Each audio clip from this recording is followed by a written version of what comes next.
मधुसूदनाय नमस्ते मधुसूदनाय भक्ति पात्र्याय ते दुर्लभ कृष्ण भक्ति में अति सरलता। हरे कृष्ण कृष्ण कृष्ण हरे हरे राम नारायणं नमस्कृत्य नरं चैव नरोत्तमं देवीं सरस्वती व्यासं ततो जयमुदीरय। श्रीमद्भागवत महापुराण 4वां स्कंद 13वां अध्याय चल रहा है। भगवान श्री कृष्ण उद्धव संवाद। यहाँ श्री कृष्ण कह रहे हैं कि निरंतर सात्विक वस्तुओं का सेवन करने से सतोगुण की वृद्धि होती है और तब मेरी भक्ति रूपी स्वधर्म में प्रवृत्ति होने लगती है। जिस धर्म के पालन से सतोगुण में वृद्धि हो वही सबसे श्रेष्ठ है। वह धर्म रजोगुण और तमोगुण को नष्ट कर देता है और ये जब दोनों नष्ट हो जाते हैं तब अधर्म भी शीघ्र नष्ट हो जाता है। शास्त्र, जल, प्रजाजन, देश, समय, कर्म, जन्म, ध्यान, मंत्र और संस्कार, ये 10 वस्तुएं सात्विक हो तो सतोगुण, राजसिक हो तो रजोगुण और तामसिक हो तो तमोगुण में वृद्धि होती है। श्री राधे बोले। यहाँ शास्त्र और जल में तो हम चर्चा कर चुके। श्री राधे बोले किस तरह हम इनको शुद्ध रखें ताकि हम ईश्वर के या भक्ति के और निकट पहुंच पाए। भक्ति के निकट पहुंचना इन द सेंस ईश्वर के निकट ही आप पहुंच रहे, क्योंकि इसी मार्ग के द्वारा भगवान की सुलभता बताई गई है, ईश्वर प्राप्ति की सुलभता बताई गई है। और ये बात स्वयं भगवान अपने मुख से गीता में वर्णन करें, हे अर्जुन मैं भक्ति से बहुत सुलभ हूँ। श्री राधे बोले। अब यहाँ जैसे बताया कि जल और अन्न आपका शुद्ध होना चाहिए, आपका सात्विक होना चाहिए। सात्विक अन्न की परिभाषा क्या है? वो अन्न जो ईश्वर को भोग लगे, जो प्रभु को भोग लगे, उसी का ही सेवन करें। श्री राधे। जो भोग ठाकुर को, जो अन्न ठाकुर को अर्पण हो सके, उसी का आप अगर सेवन कर रहे हैं तो आप यूं कहीं तीनों गुण से ऊपर उठेंगे, सतोगुण से भी ऊपर उठते जाएंगे। अगर मात्र आप प्रसाद का सेवन कर रहे हैं तो बड़ी मान्यता बताई गई भगवान के भोग की, बड़ी मान्यता। जगन्नाथपुरी में तो आप देखो क्या कि कोई व्रत इसलिए नहीं रखते बोला प्रसाद का ना दो, इसीलिए यानी कितनी इंपॉर्टेंस किसको? प्रसाद को। श्री राधे बोले कितनी इंपॉर्टेंस, कितनी महत्व प्रसाद को। मुझे भक्तमाल की एक घटना याद आ रही है, शायद नाम मेरे दिमाग से निकल गया, राजा ही थे और उनका अपने जब गुरु से दीक्षित हुए तो काली गुरु ने कहा कि देखो भगवान का भोग लगाओ प्रसादी पान। बिना भोग लगाए पहले घर में क्या होना चाहिए? ठाकुर जी को भोग लगना चाहिए। पहले ठाकुर जी को भोग लगना चाहिए तुम्हारे घर में और उसके पश्चात ही सब सेवन करें। और राजा की भगवान प्रसाद के प्रति, भगवान की भक्ति, इस गुरु आज्ञा के प्रति इतना समर्पण था कि घर में जब तक भोग नहीं लगे कोई उसका सेवन नहीं करता। एक दिन उनके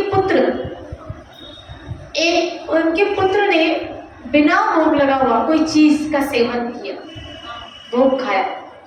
जैसे वो खा रहे थे ना, ऐसे गले में उतरे उससे पहले ऐसे मुंह में डाला, राजा ने अपनी तलवार निकाली कि ये गले के अंदर नहीं उतरना चाहिए, नीचे नहीं उतरना चाहिए। श्री राधे बोले क्योंकि ये पहले भोग किसको लगेगा? ठाकुर जी को, और उसने उसका गला काट दिया। ये भक्तमाल की घटना बता रही। श्री राधे बोले कि गले के अंदर नहीं उतरना चाहिए क्योंकि झूठा हो जाएगा, फिर मेरे ठाकुर को भोग नहीं लग पाएगा। और लगे वहां तुरंत भगवान स्वरूप में से प्रकट होते कि धन्य है तुम्हारे मेरे भोग के प्रति, प्रसाद के प्रति इतना समर्पण। यानी किसी चीज की प्रति, भक्ति की क्रिया के प्रति आपका समर्पण, आपकी दृढ़ता आपको देखो कितना आगे बढ़ा देती है और प्रभु को प्रकट करने में मजबूर कर देती है। चाहे फिर खाली वो प्रसाद के प्रति आपका समर्पण क्यों ना हो, वो तो खाली आपको भोग लगा के, बोलो कोई व्रत भी नहीं है, कोई संकल्प नहीं है, श्री राधे बोली सिर्फ क्या भोग लगा के खाना, सिर्फ भोग लगना चाहिए। लेकिन इस भोग के प्रति, उस प्रसाद के प्रति जो उस राजा की निष्ठा बन गई कि भगवान का, याद रखना कभी भी आपको कोई भगवान का भोग लगा हुआ प्रसाद देना, लगेज खा लेना चाहिए, उसका निरादर नहीं करना चाहिए। ऐसा नहीं कहना चाहिए बाद में, ऐसे कभी नहीं कहना चाहिए। स्पेशल जो भगवान का भोग लगाओ कभी नहीं कहना चाहिए बाद में, भले आप कितने भी व्रतधारी, कितना भी कुछ आप पसंद, लेकिन जहाँ प्रसाद आता है, आप देखिए हरिदास महाराज जिनका संकल्प था जब तक उनका भजन पूरा नहीं होता था तब तक वो अन्न का एक दाना मुंह में नहीं लेते थे। लेकिन जब एक दिन उनका भजन पूरा नहीं हुआ और उनको बीमार थे, वृद्ध अवस्था आ गई थी तो जर्जर पड़े थे, तो गोविंद जब प्रसाद लेके आता है तब सोचते हैं भजन पूरा हुआ नहीं, मेरा संकल्प पूरा हुआ नहीं और यहाँ प्रसाद का निरादर करूंगा नहीं, तो बोला प्रसाद की मर्यादा बनी रहे, तो उसमें से थोड़ा कण लिया और ले लिया। यानी इतना प्रसाद को महत्व दिया है हमारे आचार्यों ने, हमारे मुनियों ने, हमारे ऋषियों ने। श्री राधे बोलिए, इतनी मान्यता,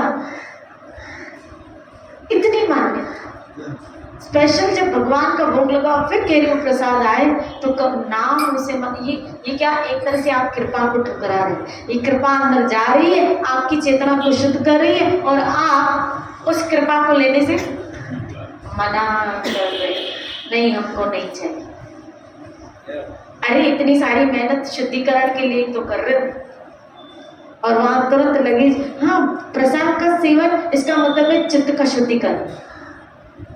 यहाँ कोई टेस्ट के लिए नहीं लिया जाता कि वाह अच्छा प्रसाद है तो थाली भर के दो। शिरारे बोले बोला आज क्या बनी, पकौड़ी बनी है, कड़ी बनी है, दाल बनी है, ये बना है, वो बना। बोला फिर अच्छे से देना, ये भी देना। और जब प्रसाद आपका मन भावना नहीं है, शिरारे शिरारे बोलो ना शिरारे। प्रसाद का कभी भी अनादर हमको करना नहीं चाहिए। वैसे तो अन्न का ही नहीं अनादर करना चाहिए, लेकिन अन्न में भी स्पेशल अगर भगवान का भोग लगा हुआ प्रसाद हो तो उसकी तो महत्ता क्या है, उसकी तो इम्पोर्टेंस ही क्या है।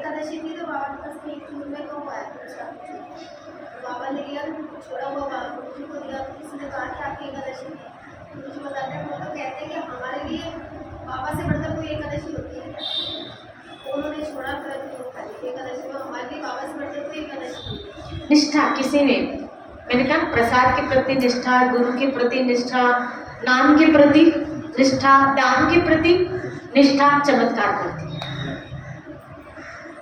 अगर किसी में आपकी निष्ठा बैठ जाए, चाहे फिर वो नाम के प्रति हो, आप देखो नाम निष्ठ हरिदास महाराज के साथ चमत्कार हुआ कि नहीं हुआ कि इतने कोड़े खाने के बाद तो कोई मर ही जाए।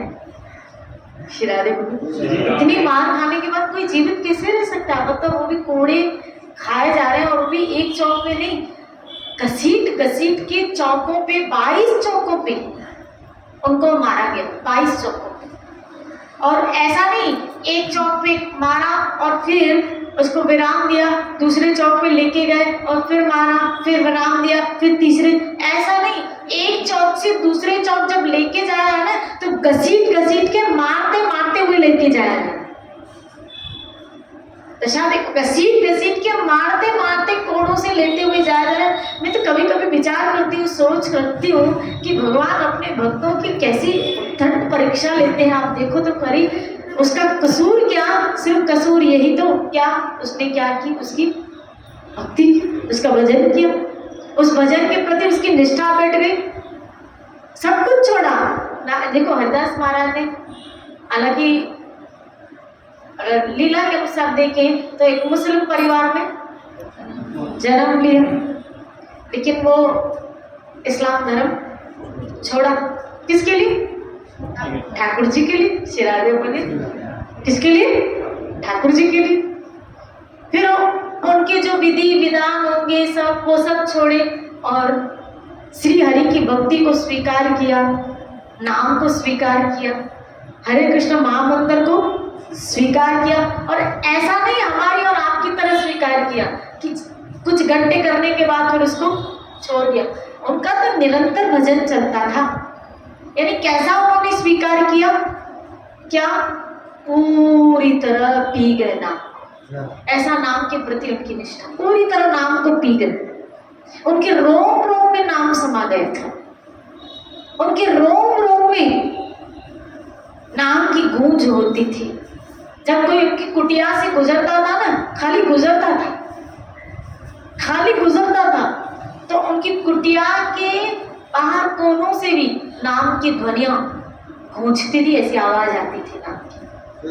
यहाँ तक कि बताया जिस गुफा में भजन करते ना, एक सांप रहता था, वो भजन सुनने के लिए रहता था। लेकिन जब लोगों को पता चला एक मिस्टर यहाँ रहता है, वो जहरीला सांप है, तो भाई हरिदास के दर्शन और कुटिया में कैसे जाए। तो जब उस सांप को ऐसा लगा कि मेरी वजह से प्रॉब्लम आ रही है, आप देखो वो सांप वो स्थान छोड़ के चला। इसका मतलब है पशुओं को भी भक्तों के प्रति सहानुभूति बनी रहती है। अगर आप शुद्ध भक्त हैं, क्योंकि उनके अंदर भी अंतर्यामी परमात्मा है और आपके अंदर परमात्मा प्रकट हो चुका है, और जिस भक्त के अंदर परमात्मा प्रकट हो चुका है तो वो कनेक्शन हो जाता है। ये अंदर का कनेक्शन है, बाहर का कनेक्शन नहीं है। भक्त और भगवान का अंदर का कनेक्शन होता है, भीतर का कनेक्शन होता है। अभी हमारा बाहर से कनेक्शन है, श्री राधे बोले बाहर से कनेक्ट कर रहे हैं, इंद्रियों के द्वारा कनेक्ट कर रहे हैं किसको? अपने आप को, ईश्वर के साथ। लेकिन जब ये अंदर कनेक्शन हो जाएगा ना, तब प्रकृति की हर फिजा, हर स्वरूप उस भक्त का आदर करती है, उसके फेवर में रहती है। श्री राधे बोले जब शुद्ध भक्ति या भगवान किसी के हृदय में प्रकट हो जाते हैं। क्यों? आप देखिए प्रहलाद महाराज जब शेर के आगे आते, श्री राधे बोले जब हाथी के आगे आते, एक मतवाले हाथी के आगे, तो वो अंदर में बैठा हाथी के अंदर परमात्मा, उसने क्या किया? प्रहलाद के पांव छू लिए। क्योंकि भगवान ये कौन कर सकता है? ठाकुर कर सकता है, और थोड़ी कोई कर सकता है। क्योंकि ठाकुर ही ने तो कहा है कि मैं अपने भक्तों की चरण रज लेता हूं। श्री राधे बोले ठाकुर ही ने कहा ना, मैं अपने भक्तों की, ये हाथी लेगा, इसको कोई समझ, वो जड़ उसकी जड़ बुद्धि, उसको क्या समझ कि मुझे प्रहलाद के चरण छूने और उसकी रज लेनी। ये हाथी को समझ नहीं थी, लेकिन उसके अंदर बैठा जो परमात्मा था, प्रहलाद के अंदर प्रकट परमात्मा ने वो अंदर की आवाज जो पहुंची, वो हाथी चरण छूला। आया था मारने, ऐसे मीरा को सिंह आया था मारने, लेकिन प्रणाम करके चला गया। कितनी बड़ी बात है। रत्नावती आप देखो, उसके पति ने शेर को भेजा उसको मारने के लिए, लेकिन वो शेर उसको प्रणाम करके चला जाता है। आप देखो इन भक्तों के चरित्र कितनी सराहनीय है,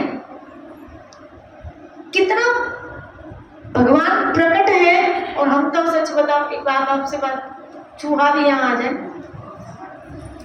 यहाँ चूहा, आधे लोग तो बाहर हो।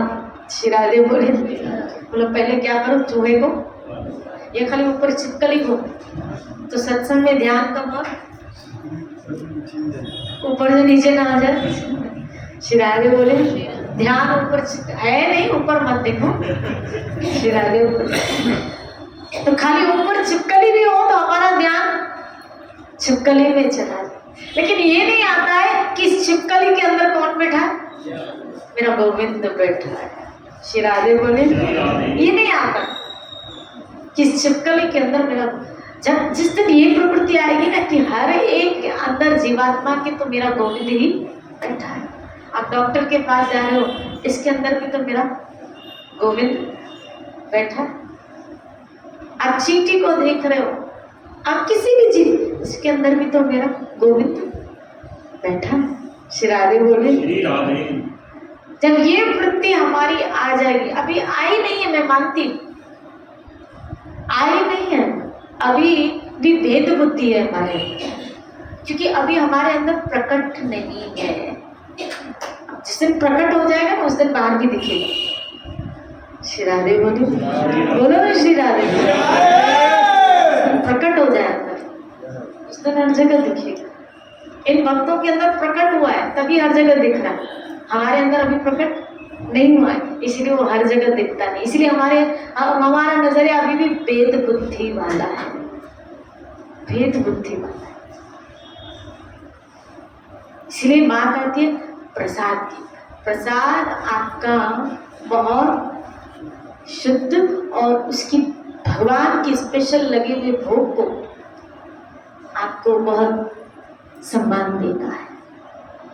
उसको दुत्कारना स्पेशल, अगर कोई कहे भगवान का भोग लगा हुआ प्रसाद, उसको तुरंत लगे सेवन कर दो। श्री राधे बोले। अगर आपका कोई भजन के प्रति नियम है, मान लीजिए, तो कम से कम कण उठा के, थोड़ा उठा के सेवन कर लेना चाहिए। ये हरिदास महाराज ने हमको सिखाया कि मैं इतना बड़ा संकल्प रखे हुए हूँ, लेकिन भोजन सामने भगवान का प्रसाद आया तो भी मैंने उसको ग्रहण कर लिया। तो समझ बात नहीं, कड़ाई निकाल, जोर पर कड़ाई निकाल, खड़ भर तुमने कही ना, ज्यादा नहीं था, थोड़ा सा, ज्यादा नहीं तो थोड़ा सा। श्री राधे बोले। लेकिन निराधर बिल्कुल नहीं करना चाहिए, कभी नहीं। प्रसाद को कृपा समझ के तुरंत सेवन कर। फिर कह रही हूँ, जो स्पेशल भगवान का अंदर भोग लगा हुआ प्रसाद, ऐसे नहीं रास्ते में जा रहे हैं और आपको मिल रहा है और प्रसाद है। जैसे कभी कभी कार्यक्रम होने जाते हैं तो रास्ते में खड़ा कर देते हैं, ये लोग क्या है प्रसाद। मैं स्पेशल जो भगवान को भोग लगता है उसकी बात कर रही हूँ, जो तुलसी अर्पण करके, तुलसी चरण डाल के जो हम भगवान को भोग लगाते हैं विधि के अनुसार, और फिर बाहर निकलता है तो एक बहुत बड़ी कृपा आपको हाथ में लगती है। कभी कभी यूँ कहेंगे जैसे तुलसी हो गले में, तो प्रसाद गले में तो लगो, हाँ है, ये बात सत्य भी है। श्री राधे बोली। क्योंकि जब वो भगवान को स्पेशल भोग लगाते हैं ना, ये ऐसी बात है भक्त के लिए कि भक्त कहीं जा रहा है और उसको तुलसी की व्यवस्था नहीं है, वहाँ तुलसी की व्यवस्था नहीं है, तो चिंता न करे। क्यों?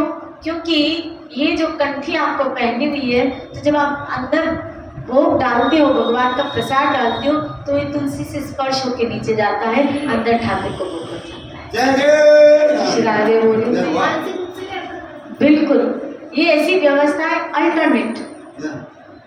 लेकिन प्रैक्टिकल आपके घर में इतनी तुलसी पड़ी है और आपका खा लेगा ना भगवान, यहाँ तुलसी तो है। फिर ऐसी कायरता, सेवा में कभी कायरता नहीं करनी चाहिए, लापरवाही नहीं करनी चाहिए, ये लागर्जी नहीं करनी चाहिए कि इसका भगवान तो भाव के भूखे है ना। श्री राधे, भगवान भाव के भूखे हैं, लेकिन भगवान तुम्हारी कायरता के देख रहे हैं, भगवान तुम्हारे आलस्य को भी देख रहे हैं। अगर भाव सच्चा है तो फिर हम हर वो चीज उनको प्रदान करेंगे जो उनको अच्छी लगती है। अगर एक भाव सच्चा है तो भाव भक्त तो हर वो चीज विस्मृति हो जाए वो बात अलग है, कि आप भाव में इतने खो गए हो कि आपको, जैसे लोकनाथ प्रभु थे, लोकनाथ प्रभु जब सेवा में लगे हैं, भगवान के दर्शन कर रहे हैं, कितना सुंदर वर्णन आया है ब्रज के वक्त में कि जब भगवान के दर्शन कर रहे हैं तो इतने खो गए, इतने खो गए, इतने खो गए कि भोग बनाना भूल गए, कि स्मृति में नहीं रहा। वो इतनी मानसिक दर्शन के इसमें खोए हुए थे, भगवान को तैयार किया और उस पर घड़ी घड़ी बलिहारी जा रहे थे। इधर ठाकुर जी को भूख लगी, सोचने लगे क्या कि ये तो मुझ में खोया है, अब इसको जगाऊंगा तो उसका भाव भंग हो जाएगा। तो भगवान खुद लोकनाथ प्रभु का रूप बना के किचन में घुसते और अपने लिए खाना बनाते। लोग श्री राधे बोले, खाना बनाते, प्रसाद बनाते, और जो रसोई जो टैक्स सेवक था तो वो जब कहता है, उनको बुलाते हैं कि रसोई तैयार हो गई, भोग तैयार हो गया, चलो जल्दी भोग लगाओ। और इधर बना के गायब हो जाते ठाकुर। जब ठाकुर गायब हो जाते हैं और ये सेवक थाली लेके जैसे आगे आता है तो लोकनाथ के सामने ठाकुर जी के खड़े हैं और खोए हुए इनको होश में लाए, खोए हुए हैं। श्री राधे बोले। तो इनको आश्चर्य हुआ कि यहाँ बैठे लोकनाथ वो है कि जो किचन में बैठे हैं लोकनाथ वो है, दोनों में सही कौन है। तो यहाँ गए थोड़ी देर के लिए, तो ये देखे लोकनाथ वहाँ बैठे, अंदर गए तो भगवान लोकनाथ के रूप में भोजन परोस रहे। तब तो इनको डाउट हुआ। श्री राधे बोले। और जैसे अंदर भगवान को, लोकनाथ रूपी भगवान को, और भगवान तो अंतर्यामी है ना, सब जान लेते हैं कि अब मेरा पोल खुलने वाला है। तो जहाँ पोल खुलने वाला होता है वहाँ क्या हो जाता है, गायब हो जाता है, गायब हो गया। और फिर इन्होंने लोकनाथ गोस्वामी जी को कि महाराज भोग लगाना है, भोग लगाना है, लेकिन मैंने तो अभी तक भोग बनाए। मतलब भोग तैयार है। कौन बनाया? आपने तो बनाया। अरे मैंने क्यों बनाया, मैं तो यही बैठा हूँ और मुझे तो सुमति ने आज से मैं ठाकुर जी के रूप माधुरी में इतना खो गया कि मुझे तो हाय हाय मेरे भाग। श्री राधे बोले मैं देखो भोग तैयार है। अरे आज मेरे ठाकुर को मेहनत करनी पड़ेगी। ठाकुर को अपनी चिंता नहीं थी, क्योंकि वो तो यहाँ नहीं खाएंगे तो कहीं और खा लेंगे किसी वक्त। उनको चिंता ऐसी थी, क्यों? क्योंकि भोग लगा हुआ प्रसादी तो लोकनाथ खाता है, मेरा भक्त खाता है, तो मुझे नहीं लगेगा तो ये भी नहीं खाएगा। श्री राधे बोले मुझे नहीं लगेगा तो ये भी नहीं खाएगा। तो ठाकुर को अपनी चिंता नहीं थी, ठाकुर को चिंता थी तो अपने भक्त की थी। आप देखिए कितनी बड़ी महत्वता है भगवत प्रसाद की। श्री राधे बोले। इसी तरह भगवत स्थान की भूमिका यहाँ बताया, पृथ्वी भूमिका, इसका भी प्रभाव है, इसका भी प्रभाव है। रजोगुणी भूमि, सतोगुणी भूमि और तमोगुणी भूमि। श्री राधे बोले। राजसिक भूमि, तामसिक भूमि और सात्विक भूमि। जैसे ये मंदिर को गुणातीत कहा गया। श्रील प्रभुपाद मंदिर को कहते गुणातीत, ये तीनों गुणों से ऊपर, ये तीनों गुणों से ऊपर। भागवत ने आगे चल के ऐसे कहा क्या, कुछ भूमि जैसे घर आदि है, वन प्रदेश आदि, वो सात्विक स्थान। घर आदि जो है वो राजसिक स्थान, और ऐसे अपवित्र स्थान जो वो तामसिक स्थान बताए। श्री राधे बोले। लेकिन मंदिर बोला ये गुणातीत, ये गुणों से पढ़, तीनों गुणों से। अगर आप मंदिर में रह रहे हैं ठाकुर जी के, इसीलिए मैं कहती हूँ आपको क्या, घर को मंदिर बनाओ। कुछ लोग मंदिर को घर बनाते और कुछ लोग घर को मंदिर बनाते।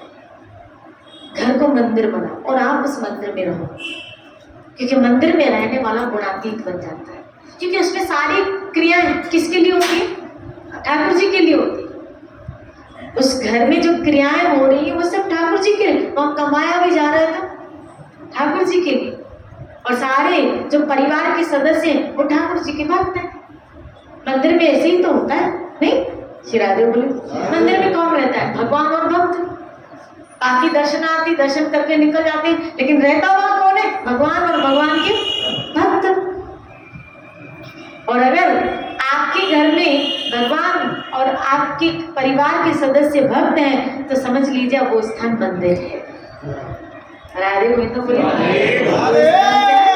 मंदिर है। और अगर आप कमाने भी जा रहे हो तो भक्तों के लिए कमाने जा रहे हो या भगवान के लिए कमाने जा रहे हो, क्योंकि उस परिवार में कौन रहे, भगवान और भगवान के भक्त। तो अगर बाहर कमाने के लिए निकल रहे हो तो ठाकुर जी का ये घर रूपी मंदिर चले, भोग प्रसादी बनता रहे, और उसके जो भक्त हैं यानी वो परिवार के सदस्य, उनका इस अन्न के द्वारा पोषण होता रहे, इसीलिए आप कमा रहे हो। तो आपका जो कमाना हो गया वो भी सात्विक हो गया। श्री राधे बोलिए ना श्री राधे। मेरी तो इच्छा है घर घर में मंदिर हो, ऐसा सुंदर मंदिर हो कि वो मंदिर उस घर की शान, टॉप में मंदिर। यानी घर में कोई घुसे और उस मंदिर की शोभा को देखे तो उसका घर पे ध्यान कम और उस मंदिर पे ध्यान ज्यादा जाए। चकित कि वाह क्या तो सुंदर स्थान ठाकुर जी का बना हुआ है, और वो घर ऐसा लगे क्या वास्तव में ये घर किसी व्यक्ति का नहीं, ये घर ठाकुर जी का है। उस घर के आंगन में तुलसी हो, राधे बोले, घर में गीता भागवत आदि का पाठ होता रहे, पुराण आदि हो, शास्त्र हो, ठाकुर जी का भोग आदि पकता रहे। मंदिर की तो क्रियाएं हैं, ये मंदिर की क्रिया है। और अगर आप उस मंदिर में रह रहे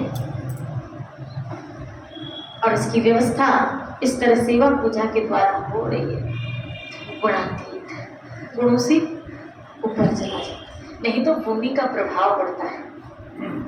रजोगुणी भूमि है तो फिर कह रहे रजोगुणी भूमि है, जैसे मैंने संतों के मुख से सुना है, जैसे सूरत, ये कौन सी भूमि है? रजोगुणी भूमि, क्योंकि वहां सिर्फ कमाना कमाना कमाना कमाना फैक्ट्रियाँ, ये एक बॉम्बे और एक सूरत के लिए मैंने किसी संत के मुख से सुना है, इसीलिए मैं आपको बता रही हूँ। शिरादे बोले उसके लिए कहा गया कौन सी भूमि है? रजोगुणी भूमि, ये रजोगुणी भूमि। अब वहां अगर कोई मंदिर का निर्माण करके उसी भूमि में और इस तरह का आचरण करता है भक्ति का, तो फिर वो भूमि रजोगुणी है लेकिन वो सतोगुण में स्थित है। आप क्योंकि देखो हमने जहाँ जन्म लिया और जहाँ मेरी कर्म भूमि है वहां आपको उस जगह जाना पड़ेगा, वो जाना पड़ेगा। श्री राधे से आप विवाह करके कहीं अनदर सिटी में जाना पड़ेगा, आपको वहां जाना पड़ेगा। तो भूमि कोई भी हो, हमारा जन्म क्योंकि हमारे हाथ में नहीं है, लेकिन आप वहां कैसे कर्म करो ये आपके हाथ में है। जन्म और मौत दोनों आपके हाथ में नहीं है, लेकिन प्रेजेंट में आप कर्म कैसे करो ये आपके हाथ में, ये आपके हाथ में। आप जिस घर में जिस परिवार में ब्याह गए हो ये आपके हाथ में नहीं है, लेकिन वहां जीना कैसे है ये आपके हाथ में। आप क्या पाना है क्या छोड़ना ये आपके हाथ में। शिरादे बोले तो न जन्म हाथ में है न मृत्यु हाथ में, लेकिन कर्म आपके हाथ में, वो आपके हाथ में। शिरादे बोले इसलिए जयपुर को इसको सात्विक भूमि कहा क्योंकि ये भूमि ने भक्तों का निर्माण किया है। इस भूमि को सात्विक भूमि कहा गया। इसी भूमि में नहीं तो जैसे उसी दिन इन्होंने कहा ना कि ब्रज छोड़ के ब्रज के ठाकुर यहाँ नहीं, वीर भूमि भी है गोविंद देव जी, देवी वीर भूमि भी है राजस्थान, वीर भूमि भी। ये बात और बात पुस्तक आज बता रहा हूँ, ये वीर भूमि भी है। इतिहास इसने पढ़ा होगा नहीं, धर्म के में ना पढ़ो भाई, मैं बैठू दो बार बता मैं समझ मान बोल शिरादे बोल। अब यहाँ अब जिसका यहाँ जन्म हो, लेकिन अगर यहाँ जन्म हो के भी सतोगुणी भूमि में जन्म हो के भी उसकी कर्म अगर राजसिक है तो उसने उस भूमि का फायदा नहीं उठाया। शिरादे बोले भूमि सात्विक है, भले अन्न उपजाऊ हो न हो, बारिश उपजाऊ हो न हो, लेकिन यह भक्त उपजाऊ जरूर है। यहाँ भक्ति करोगे तो सात्विक भूमि है ना, उसका प्रभाव पड़ेगा। और कितनी बड़ी बात कह रही है, जब वर्षा हो या ना हो क्या बात। शिरादे बोले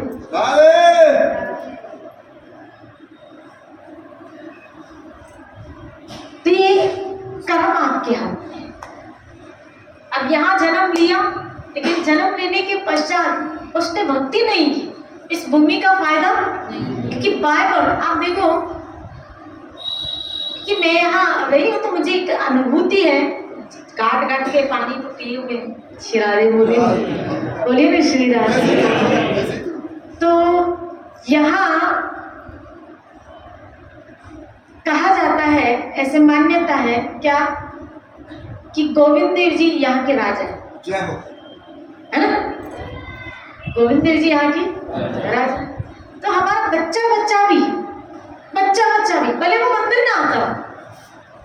वो मंदिर ना आता, लेकिन इतनी बात उसके दिमाग में गोविंद देव जी। गोविंद जी ने कदम वृंदावन नहीं बताते तुम बात। हाँ, इसके दिमाग में है क्या? गोविंद। भले वो आता ना हो, आपके परिवार में जितने लोग होंगे, जितने भी आपके संपर्क में, जितने भी, भले वो आते ना हो, खाली आप उनको बोलो ना गोविंद देव जी, तो कहीं ना कहीं उनके ये बात सिमरन में होगी। हाँ, हमारे शहर में एक मंदिर है बहुत बड़ा, वो गोविंद देव जी, जिसको राजा ठाकुर कहते हैं। ये राजाओं के ठाकुर है, श्री राजा, और राजा की तरह रहते हैं। और ये बच सकते हैं। हाँ, नगर सेठ श्री राधे बोलिए ना श्री राधे। तो ये कौन सी भूमि है? सात जगह। अब देखो, मैं आपको बताऊं, जैसे हमने सुना कि भगवान औरंगजेब ने बहुत ब्रजभूमि पे आक्रमण किया था, मंदिरों को। तो यहाँ जो बात क्लिक हो रही है कि भगवान कह रहे हैं कि जहाँ सतोगुण होता है वही भक्ति और वही मैं प्रकट होता, वही वो आते। तो इसका मतलब है कहीं ना कहीं ये भूमि सात्विक रही होगी, तभी तो स्वरूप वहां से अगर निकले तो सीधा यहाँ है ना? जहाँ सतोगुण प्रकट है, कृष्ण कह रहे हैं जहाँ सतोगुण की वृद्धि है वहां स्वधर्म रूपी भक्ति प्रकट होती है, और जहाँ भक्ति प्रकट है वहां मैं प्रकट हूँ। तो इसका मतलब है ये सतोगुणी भूमि रही है, इसीलिए यहाँ भक्त उपजाऊ भक्त जन्मे हैं। सवाई मानसिंह जैसे, ऐसे मीराबाई जैसे भक्तों ने यहाँ जन्म लिया है। तो यहाँ ये सतोगुणी भूमि है, इसीलिए यहाँ भक्तों ने जन्म लिया है, इसीलिए भगवान ब्रज छोड़ के भी यहाँ आए हैं इस सतोगुणी। जय हो। श्री राधे बोलिए। इस भूमि में आए, गोपीनाथ देखो यहाँ आए, गोविंद देव जी देखो यहाँ आए, मदन मोहन जी देखो यहाँ आए, दामोदर जी देखो, विनोदी लाल जी देखो यहाँ। इसका क्यों यहाँ है? क्योंकि कहीं ना वो सात्विक भूमि ढूंढते हैं। देखो, कहीं भी भगवान प्रकट होते हैं अपने भक्त के कारण। ये भूमि का प्रभाव बता रहे हैं, ये भूमि का प्रभाव कि यहाँ तो अपने भक्त के कारण प्रकट होते हैं। तो अगर वृंदावन में प्रकट हुए हैं तो सिर्फ अपने भक्तों के कारण वृंदावन में प्रकट हुए। अब जैसे गोपीनाथ जी मधु पंडित के कारण प्रकट हुए, है ना? गोविंद देव जी रूप गोस्वामी के कारण प्रकट हुए, मदन मोहन जी बोलो सनातन गोस्वामी के कारण, दामोदर जी जीव गोस्वामी के द्वारा प्रकट हुए, भक्तों के कारण प्रकट। लेकिन यहाँ आने का सेंस उनका क्या था? यहाँ की भूमि, यहाँ की भूमि। श्री राधे बोलिए। तो इस मामले में भी हम सब लकी हैं, नसीब वाले हैं क्या कि ठाकुर ने हमको सतोगुणी भूमि में रखा है। श्री राधे बोलिए, बोलो ना श्री। अब हम इसका फायदा न ले तो बात अलग। हम रजोगुण को अपनाएं, हम तमोगुण को अपनाएं। भूमि सतोगुणी है, भूमि सतोगुणी है, लेकिन आप किस गुण को अपनाए हुए हो? बातें जो जो चीजें यहाँ बताई गई है वो चीजें हमको सतोगुण में मिल रही है। मैंने कहा ना, जन्म और मृत्यु ये हमारे हाथ में नहीं है, लेकिन अगर सतोगुणी भूमि में हमारा जन्म हुआ तो इसका मतलब है ये हमारे ऊपर क्या हुई? कृपा हुई ना। ये हमारे ऊपर कृपा हुई कि इस भूमि में हमें जन्म हुआ, ताकि कृष्ण भावना, कृष्ण कॉन्शियस में बचपन में ही से ही हमको रहने का सौभाग्य मिला, हमारी चेतना में गया। ये अलग बात है हमने किस गुण को ज्यादा कैप्चर किया, अपनाया, रजोगुण को या है। तीनों गुण यहाँ पे, लेकिन भूमि सतोगुणी है। तीनों गुण यहाँ, यहाँ रजोगुण भी है, तमोगुण भी है, क्योंकि प्रकृति हर जगह है। तो जयपुर में भी है, तो यहाँ भी रजोगुण भी है और तमोगुण भी है। ये मत सोचना अगर सतोगुणी भूमि है तो इसका प्रभाव नहीं। जाओ सिटी के बाहर, रात रात को लड़के जैसे लड़कियां घूमती हैं, इसका क्या प्रमाण? तमोगुण है ना। तमोगुण को अपनाए हुए, भूमि तो सतोगुणी है, लेकिन अपनाए किस गुण को हुए? तमोगुण को, रजोगुण को अपनाए हुए। और इसका ही कोई लाभ उठाए, इस भूमि का ब्रह्म मुहूर्त में उठ जाए। श्री राधे बोले, बोलो ना श्री राधे। 4 बजे, 4:30 बजे, 5 बजे उठ जाए, ब्रह्म मुहूर्त में उठे, इस भूमि का प्रभाव लाभ। अब यहाँ देखिए, जैसे एक बात आ रही है, क्या? शास्त्र, जल, देश, समय। अब समय का क्या कनेक्शन है इधर?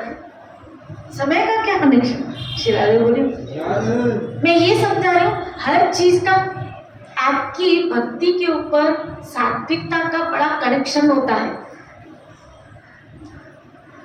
हमें मिल सब सही रहा है। जैसे एक बार प्रभु श्री राम, जब उनको 14 वर्ष का क्या हुआ वनवास, और उनके साथ आपको पता है लक्ष्मण और माँ जानकी भी। और जब जानकी का हरण रावण के द्वारा हुआ और भगवान श्री राम, प्रभु श्री राम और लक्ष्मण दोनों जानकी की खोज के लिए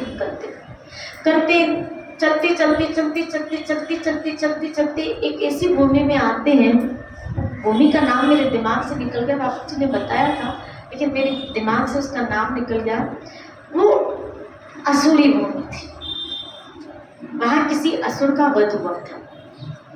तो वहाँ लक्ष्मण जी को एक विचार परिवर्तन बदला, भूमि का प्रभाव बताया कि उनके मन में आया क्या कि 14 वर्ष का वनवास तो राम को हुआ, मुझे थोड़ी,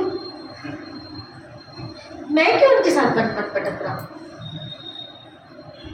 और इनकी पत्नी गई, मेरी पत्नी तो वहां बैठी है, मैं इनको सेवा कर रहा हूँ, फल ला के दे रहा हूँ, ये करो, मैं ये सब क्यों कर रहा हूँ? क्योंकि असुर व्यक्ति हमेशा किसके लिए सोचता है? अपने लिए, स्वार्थ होता है। और जो धर्मात्मा व्यक्ति होता है वो परमार्थी होता है। यही फर्क है असुर और सुर में।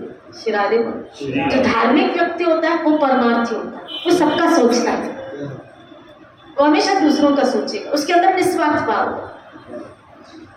लेकिन जो असुरी व्यक्ति है वो स्वार्थ परवश होता है, बस अपने स्वार्थ के सिद्ध करना चाहता है। तो यहाँ लक्ष्मण के मन में स्वार्थ कैसे आया? श्री राधे बोले, क्योंकि ये तो प्रभु श्री राम की सेवा में ऐसे रहते थे, बताया क्या कि जब राम सोते थे तो ये पहरा लेते थे, जागते थे, ऐसी सेवा करते थे, चौकसी करते थे। और आज ये विचार आया कि मैं क्यों भोग रहा हूँ, मैं यहाँ से चला जाऊँ वापस अयोध्या और मैं ऐश करूँ। थोड़ी देर आगे चले, फिर विचार परिवर्तन हो, ओहो मेरे मन में ऐसे विचार आए कहाँ से, क्यों विचार आए, और प्रभु श्री राम की सेवा छोड़ के मैं ऐसा क्यों करूं, हाय हाय जल्दी इसका निवारण करूं। उसने तुरंत प्रभु श्री राम के आगे निवेदन किया कि प्रभु मेरे मन में ऐसे विचार आए, क्योंकि जहाँ अधार्मिक या ऐसे विचारों तुरंत सज्जन व्यक्ति के आगे उसको खोल के रख दो। श्री राधे के मन में भी आ गया था, श्रवण कुमार जी के मन में भी आ गया था अपने माता पिताओं के प्रति, वो भूमि का प्रभाव, वहाँ भी क्या था, भूमि का प्रभाव था। श्री राधे बोले वहाँ भी भूमि का प्रभाव था। श्रवण कुमार को जो विचार आया था वो भी भूमि, बात बता रही हूँ, भूमि का प्रभाव होता है। तब कहा हे लक्ष्मण ये तुम्हारा दोष नहीं है, ये इस भूमि का प्रभाव।